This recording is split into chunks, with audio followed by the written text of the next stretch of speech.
Shalom, everyone, and Mazel Tov again to the Baker family. Thank you, Leah, for brightening up the screens and securing the Jewish future. We look at you with such pride, and we know the future is bright, thanks to you and your generation coming up. So I'd like this Shabbat to share with you something from our timeline of history and something from our calendar of the Torah cycle. So first, a reflection on history. 75 years ago yesterday, the guns fell silent in Central Europe. And 75 years ago today, they were laid down in Eastern Europe. After 1/3 of the world's Jews had already been murdered, Victory Day was announced. Canadians had been at war since September 1939. Over the course of the Second World War, the country's economy was brought to a slow grind.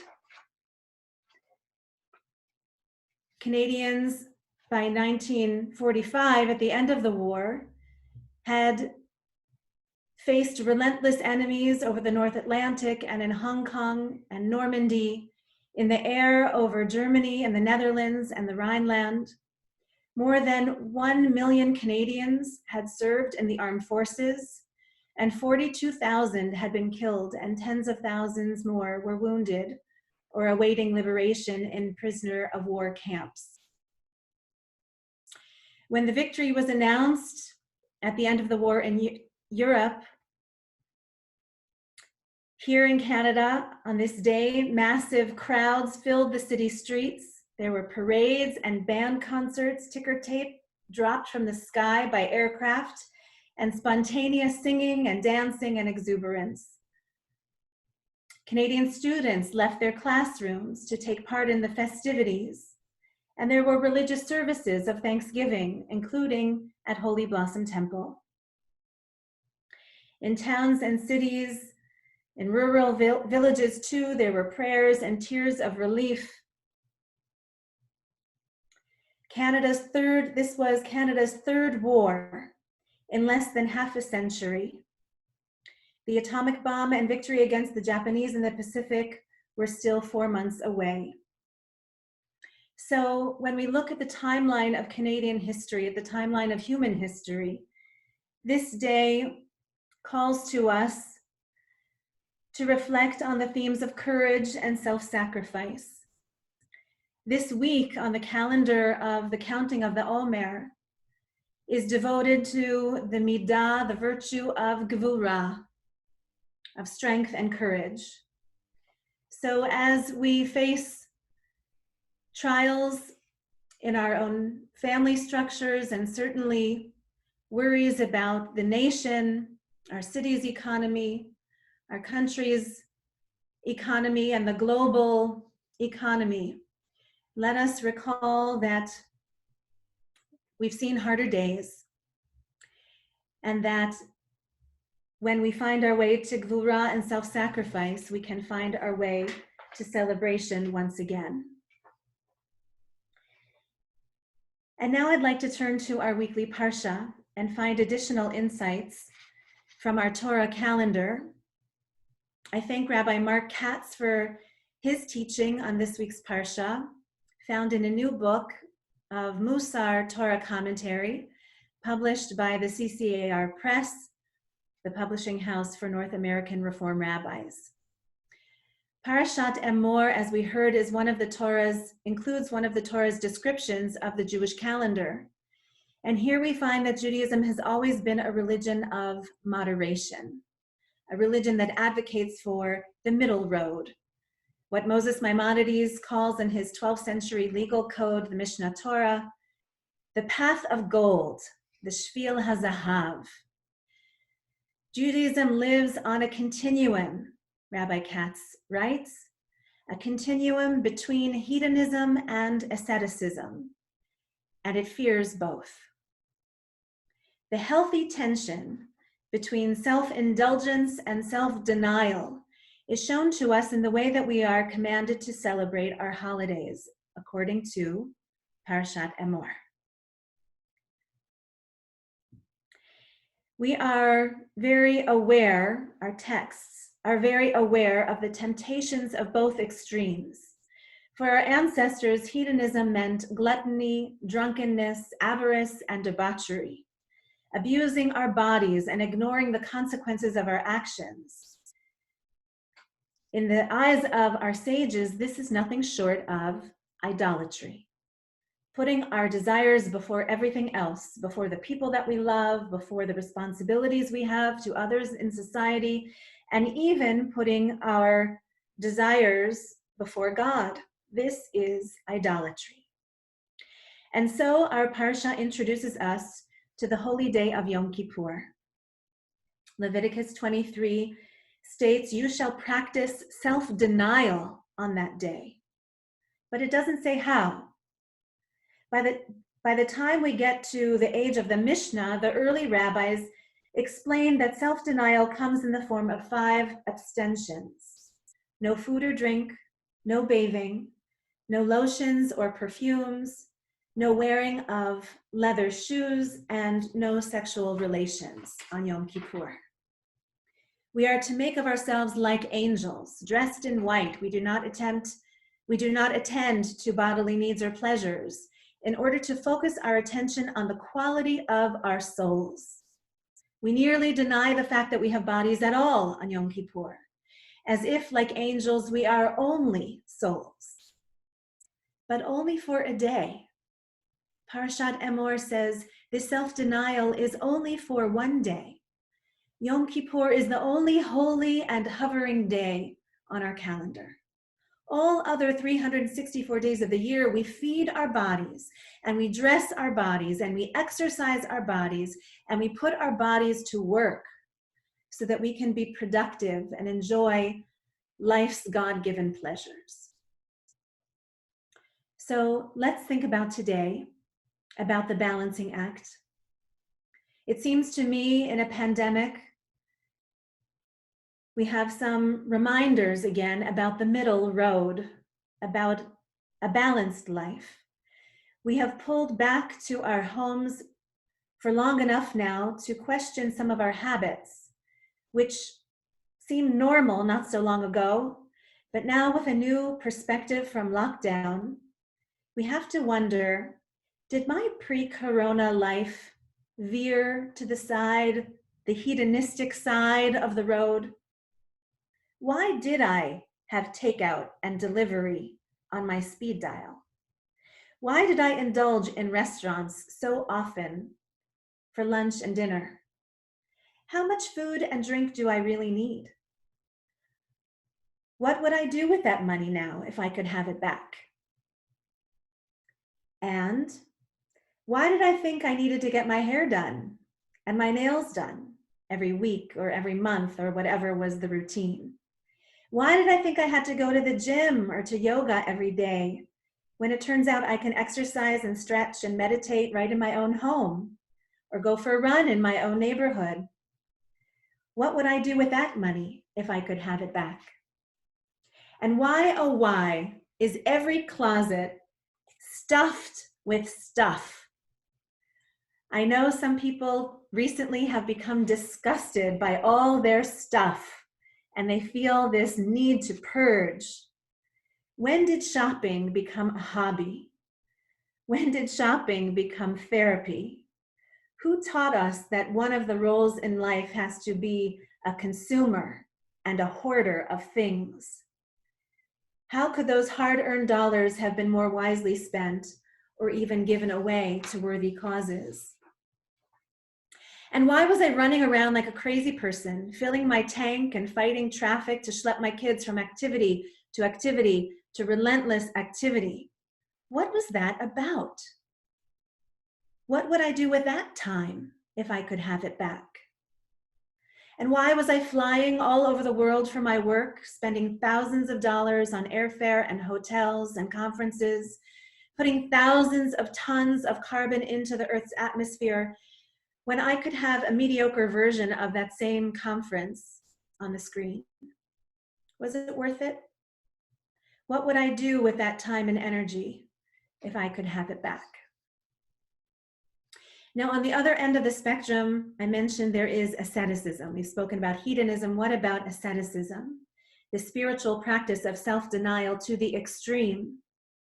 Through constant prayer and meditation, through regular ritual fasting, through the practice of wearing simple garments made of raw materials like wool, rather than vibrant color and soft and refined materials, through vows of abstinence and choosing a life of solitude rather than the pleasures of a marital partner and the joys of family, these are also, in Jewish eyes, a kind of idolatry. Such excessive acts of self-denial are viewed as a false spiritual practice and even an affront to God. Because God created the world with beauty to be enjoyed. A life of solitude is seen through Jewish eyes as a shallow religious experience because God created us as social creatures, drawn to one another and loyal to one another, needing one another and responsible for one another. To turn so far inward is to risk shutting everything and everyone out, and even shutting God out, who is manifest in this world, not outside of our world. And so our Parsha introduces us to the festival of Sukkot. Usmachtem, it is written, you shall rejoice before the eternal your God for 7 days. But like Yom Kippur, the Torah does not describe the quality or the quantity of this Sukkot joy. There is the description of the lifting of lulav and etrog and the dwelling in Sukkot, and those do come with their pleasures. But it's only later when the rabbis explain the joys of Sukkot. And Maimonides writes this: when a person eats and drinks in celebration of Sukkot, he is obligated to also feed converts and orphans and widows and others who may be destitute or lonely or poor. In contrast, a person who locks the gates of his courtyard and eats and drinks only with his children and his wife, without feeding the poor and the embittered, is not indulging in rejoicing associated with the mitzvah, but rather the rejoicing of his gut. And so the rejoicing that is commanded with the word usmachtem in the book of Leviticus includes the pleasure and the joy of being together with those beyond our households, connecting with others in our community and supporting them as best we can.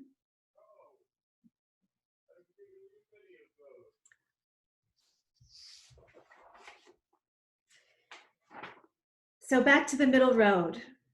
It seems to me that life in the time of coronavirus is instructive. What do we learn about the path of gold and our way to it? What can we see now about the patterns of our lives beforehand that we could not see before? Were we in some ways veering to the edge of asceticism? Do we need to recalibrate and rebalance, realign our lives with the midot and virtues that we hold most dear, the values that we claim to be most valuable? How can we, in the words of Maimonides, find our way back to, or perhaps discover for the first time, the Shvil HaZahav, the path of gold? We're in a life of isolation now, and that can be lonely. So let us learn from this experience that there is no such thing as a Jewish monk. Jewish life is with people. Life in isolation is not beautiful either. We miss the beauty of God's world. To only see one square of sky through a window cannot be compared with the eye's feast of an endless sky. All those shades of blue, all those formations of the clouds, all those countless stars. We miss the sky these days. And we miss breathing fresh air. And we miss seeing the spring flowers in all their variety and bloom. And we miss the smell of salt water and the sound of the waves at the shore. We're leading a kind of ascetic loneliness in this isolation in a time of coronavirus, even though we must let it help us see our lives more clearly and prepare for life when we can return outside. Life in isolation can be interesting, it's true. We finally get to read the books stacked up on the nightstands and the radiators. We get to dance to old favorite songs while cooking dinner. We get to try our hands at that hobby that we've been curious about for so long, painting or gardening or fixing things. But life in isolation isn't fascinating the way life ought to be. When we explore foreign cities and wander their streets and see different faces and hear different languages and taste different foods, it'll be so good to travel again and to drink in God's world. So with this teaching about that healthy tension between hedonism and asceticism, I'd like to offer a simple answer, a profound answer. The Jewish answer to hedonism is mitzvot. It's not what you have, it's what you do. It's not what you amass or consume, it's what you give. The goodness you put out into the world is what matters. And the Jewish answer to asceticism is, yes, mitzvot. Life is with people. Al tifrosh min hatzibur, Hillel warns us. Do not isolate yourself from the community. Even from the safe and healthy isolation from our homes now, we must connect with one another as we are now. We must support one another as we are doing for Leah and with Leah. God wants our company, but daily prayer is designated only for certain times of day, and only one day a year do we spend all day in prayer. Every other day of the year, our prayers are intended to prompt our deeds. We are to leave our sanctuaries and go out into the world to put our prayers into action. The Shvil HaZahav, the path of gold, the path to an admirable life, is paved with the mitzvot made of pure gold. It is ours to explore and to discover together. Thank God we have one another, fellow Jews and fellow congregants, to be our travel companions on this road. We can take instruction and inspiration from one another. So good people, this week, starting tonight, is Mitzvah Week for Holy Blossom Temple. And I know there are many people already doing many good things from their homes, stitching masks and preparing meals for aging parents and for neighbors, writing checks of tzedakah for worthy causes, including to honor our own Cantor Meisner and strengthen Holy Blossom's future. With a little creativity, this week we will find that there are many more ways that we can devote our time and talent to support those who are suffering in our city. On our website, we have compiled a guide with links for many creative ideas, some for kids and some for teens and some for elders, some for careful mitzvot outside the home, but most of them right from inside. So check it out and dream up your own mitzvah project, and take a selfie or a video clip and send it our way so that we can share your examples to encourage others to pick up a new mitzvah. A week from now, next Saturday night, we'll gather for a special Havdalah to celebrate and culminate our mitzvah week. We'll share some of our stories through a mitzvah slideshow, and we'll see how together, even now, in these circumstances, we can construct a life of values that are anchored in Torah and mitzvot, a life fulfilled by devotion and dedication to that which is larger and more lasting than ourselves. This is a life of deeper meaning and elevated purpose. It is what was intended for us from the very beginning. So let us claim it together. Shabbat Shalom.